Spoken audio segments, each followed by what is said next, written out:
গল্প হলেও সত্যি, এখানে গল্প কম, ঘটনা বেশি শোনানো হয়। হ্যালো বন্ধুরা, welcome back to our channel. আশা করি তোমরা সকলে ভালো আছো। আজকের গল্পটি শেষ পর্যন্ত শুনে যদি তোমার ভালো লাগে তো প্লিজ চ্যানেলটিকে সাবস্ক্রাইব করে পাশে থাকা বেল আইকনটি প্রেস করে দিও।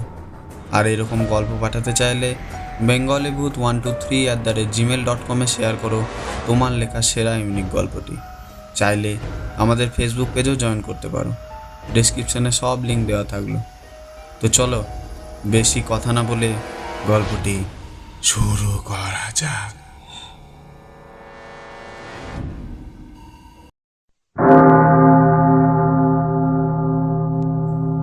আজকের গল্পের নাম মায়াবী এবং গল্পটি লিখে পাঠিয়েছে সুমন্ত দাস।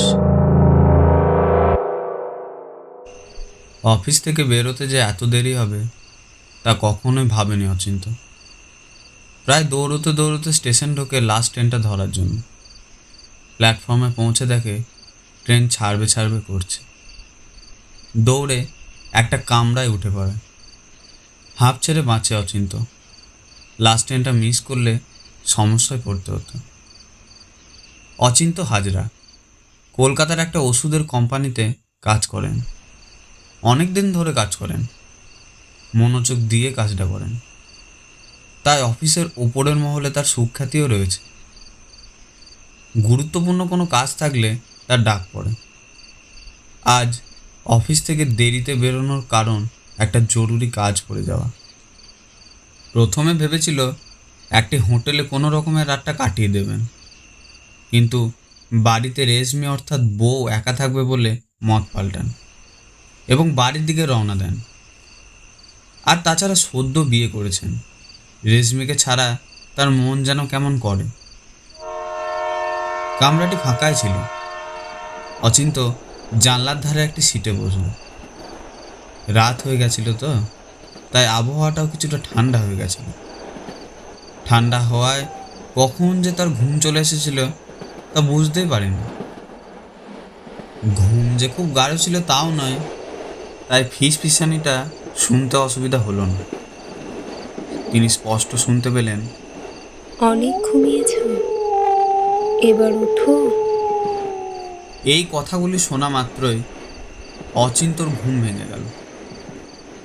ঘুম থেকে উঠে চারপাশটা একবার দেখে নিল। না, কেউ কোথাও নেই। কামরার অপর প্রান্তে দু একজন লোক অবশ্য বসে আছে। তাদের পক্ষে কথাগুলি অচিন্তর কানে ফিসফিস করে বলে কামরার অপর প্রান্তে চলে যাওয়াটা সম্ভব নয়। ঘুম আর আসলো না অচিন্তর। জানলার দিকে বাইরে তাকিয়ে রইল। বাইরের কালো অন্ধকারের দিকে বেশিক্ষণ তাকানো যায় না।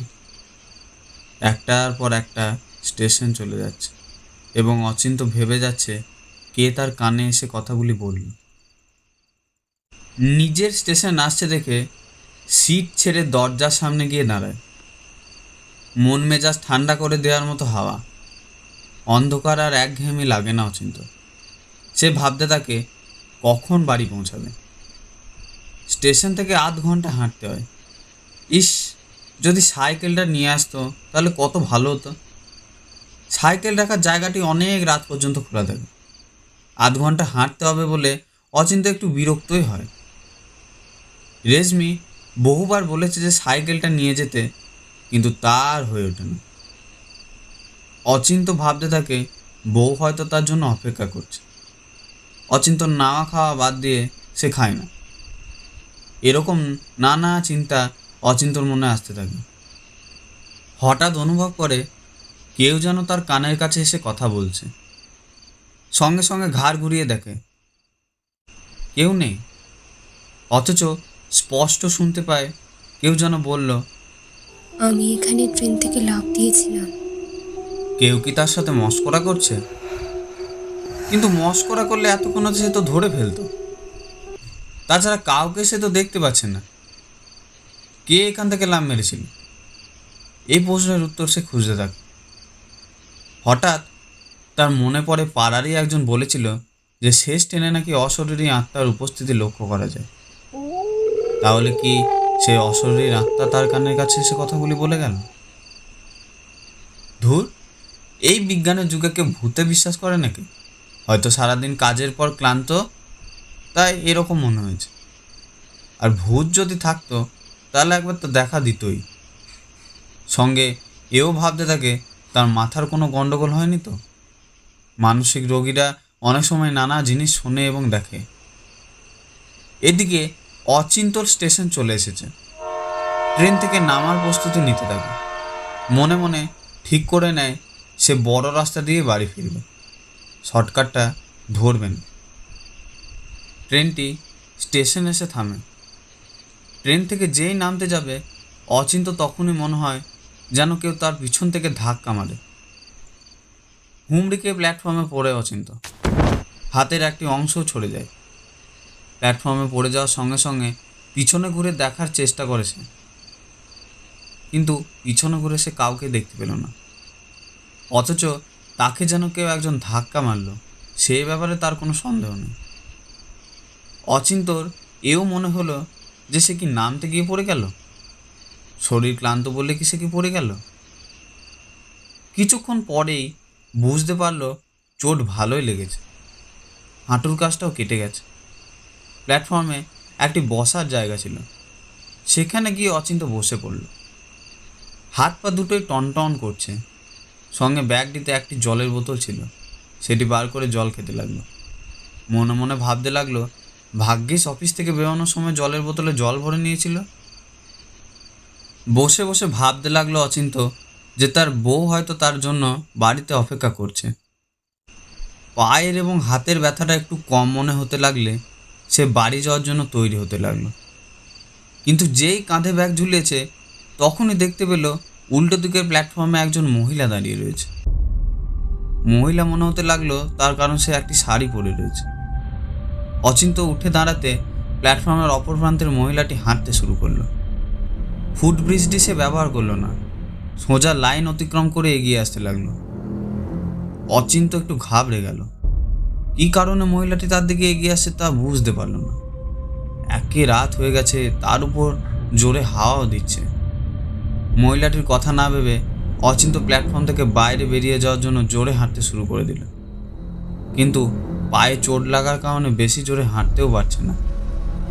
খোঁড়াতে খোঁড়াতে একদিকে প্ল্যাটফর্ম থেকে বাইরে বেরিয়ে পথটা দেখে নিচ্ছে, অন্যদিকে তার দিকে ধীরে ধীরে এগিয়ে আসা মহিলাটির দিকেও নজর রাখছে। কিন্তু মহিলাটি আসার আগেই অচিন্ত প্ল্যাটফর্ম থেকে বেরিয়ে রাস্তায় নেমে পড়ে। রাস্তায় নেমেই পিছন ফিরে দেখে মহিলাটি তার পিছন নিয়েছে কিনা। না, কেউ নেই পিছনে।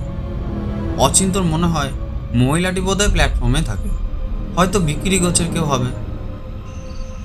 ওকে এত রাতে একা দেখতে পেয়ে খাবারের জন্য এগিয়ে আসছিল হয়তো। ভাগ্যিস কথা হয়নি, কারণ অচিন্তর কাছে খেতে দেওয়ার মতো কিছুই ছিল না। খাবারের কথা মনে পড়তে অচিন্ত বুঝতে পারল যে তার জোর খিদে পেয়েছে। তাই সে রাস্তায় নেমে জোরে হাঁটতে লাগলো। স্টেশনে মহিলাটিকে দেখার পর ঠিক করে নিয়েছিল যে সে আর শর্টকাট ধরবে না, বড় রাস্তা ধরে বাড়ি ফিরবে। তাছাড়া শর্টকাটের রাস্তাটি বেশিরভাগ সময় অন্ধকারই থাকে, তাই বড় রাস্তা দিয়ে যাওয়া উচিত। তাই বড় রাস্তায় ধরল অচিন্ত। রাস্তায় কয়েকটা কুকুর ওকে দেখে ডেকে উঠল। অচিন্ত হুস হুস করে কুকুরগুলোকে তাড়িয়ে দিল। কুকুরগুলো অচিন্ত তারাকে দূরে গিয়ে ডাকতে শুরু করলো। অচিন্ত হাঁটতে শুরু করলো, বেশ জোরেই হাঁটতে লাগলো। পকেট থেকে মোবাইল ফোনটা বার করে বউকে ফোন করার চেষ্টা করলো, কিন্তু এ কি, ফোনে কোনো নেটওয়ার্কই নেই। অথচ এমনটা তো হওয়ার কথা নয়, রাতের দিকে দিব্যি নেটওয়ার্ক থাকে। প্রায় রাতের দিকে সে তো কথা বলা অফিসের কলিগদের সাথে, কিন্তু আজ নেই। মোবাইলটা পকেটে রেখে দিল। কিছুক্ষণ হাঁটার পর অচিন্ত বুঝতে পারল যে তিনি যে রাস্তাটি ধরেছেন তা তাকে কখনো বাড়িতে পৌঁছে দেবে না। তাহলে সে কি দিক ভুল করলো? প্ল্যাটফর্মে মহিলাটিকে পাশ কাটাতে অন্য রাস্তায় এসে পড়ল। কিন্তু যখন প্ল্যাটফর্ম থেকে বেরিয়েছিল তখন যে রাস্তা রোজ ধরেন সেই রাস্তায় তো ধরেছিল। ভুল রাস্তায় সে কিভাবে এসে পড়ল তা অচিন্ত বুঝে উঠতে পারছে না। হঠাৎ অচিন্তর মনে হলো কেউ যেন তার কানের পাশে এসে ফিসফিস করে বলে, এবার কি করবে? কথাটি শুনে অচিন্ত ভয় পেয়ে যায়। তাহলে সে কি শেষ পর্যন্ত সেই অশরীরীর খপ্পরে পড়ল? চারপাশ ভালো করে দেখতে লাগলো যদি কিছু চেনা পড়ে, কিন্তু কিছুই চেনা লাগে না। অচিন্তর মনে হয় সে প্রথমবারের জন্য এই জায়গাটিতে এসেছে। মনে মনে ঠিক করলো যে পথে এসেছে সেই পথেই ফিরে যাবে। স্টেশনের সামনে গিয়ে শুরু করবে, কারণ স্টেশন থেকে বাড়ি ফেরার পথটা তার চেনা। তাই অচিন্ত যে পথে এসেছিল সেই পথেই হাঁটা লাগালো। কিন্তু কিছু দূর পৌঁছে আবার বুঝতে পারলো যে সে পথ হারিয়েছে। কি করবে সে বুঝতে পারে না। খানিকক্ষণ দাঁড়িয়ে থাকার পর তার মনে হতে থাকে কেউ যেন দূর থেকে তাকে ডাকছে এবং বলছে, এই যে, এদিকে এসো। আরও দু একবার সেই ডাক শোনার পর বুঝতে পারে যে তার রেশমি তাকে ডাকছে। হ্যাঁ, ওই তো রেশমি। কাছে গিয়ে সামনে থেকে দেখে আরও নিশ্চিত হয়। অচিন্তর ফিরতে দেরি হচ্ছে দেখে রেশমি তাকে খুঁজতে বেরিয়েছে। কিছুক্ষণ হাঁটার পর অচিন্তকে দেখতে পেয়ে যায় এবং ডাকতে থাকে। রেশমিকে দেখতে পেয়ে অচিন্ত হাঁপ ছেড়ে বাঁচে। এতক্ষণ অচিন্ত যা ভাবছিল কিভাবে বাড়িতে পৌঁছাবে, এখন তার মনে হতে থাকে খাওয়ার কথা।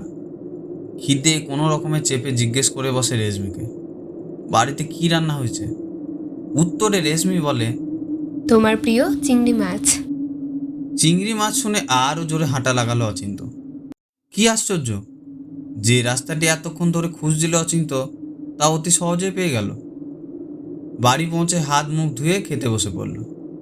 তৃপ্তি সহকারে চিংড়ির মালাইকারি শেষ করে খেয়ে দিয়ে বাইরে আসে ঘুমানোর আগে একটু ঠান্ডা হয়ে মনটাকে জিরিয়ে নিতে।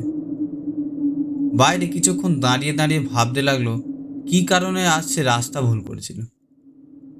তার জন্ম এখানে, সে কি করে রাস্তা ভুল করতে পারে? বাইরে দাঁড়িয়ে একটা সিগারেট খায়, তারপর ভিতরে যাওয়ার জন্য সে প্রস্তুতি নেয়। কিন্তু তখনই রেশমি ভিতর থেকে বাইরে এসে বলল, চেয়ার এনে দেবো?